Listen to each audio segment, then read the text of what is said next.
He was permitted to marry more than one wife, and so were other Muslims, but the other Muslims were permitted to marry only 4 wives, because this is the injunction mentioned in Surah Nisa, or the 4th chapter of the Holy Quran.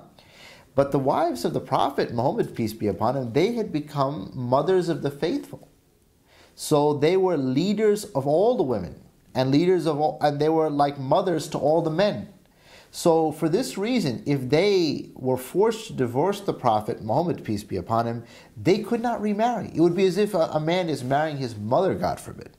For this reason, the wives of the Holy Prophet were allowed to be greater than 4 in number. And the Holy Quran says so, because it would be cruelty to them to say that you must divorce the Prophet and you cannot remarry. In fact, it would be against the teachings of the Holy Quran, which says that men and women should remarry.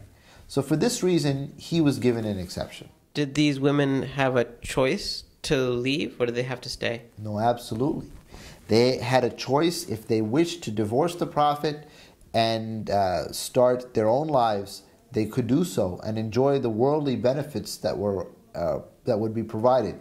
But none of them chose that. They all willfully preferred to stay with the Prophet Muhammad, peace be upon him. He was a man of love, and he loved his wives.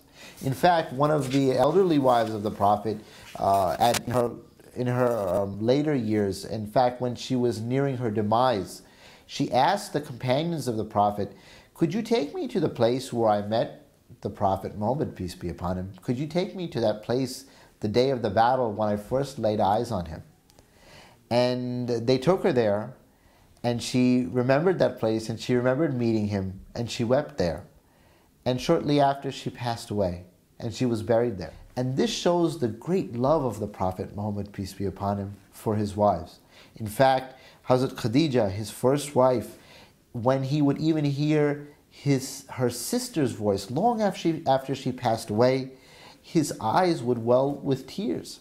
This was the great love he had for her, and this is true love, true companionship, a far cry from what those who cast allegations against him decry.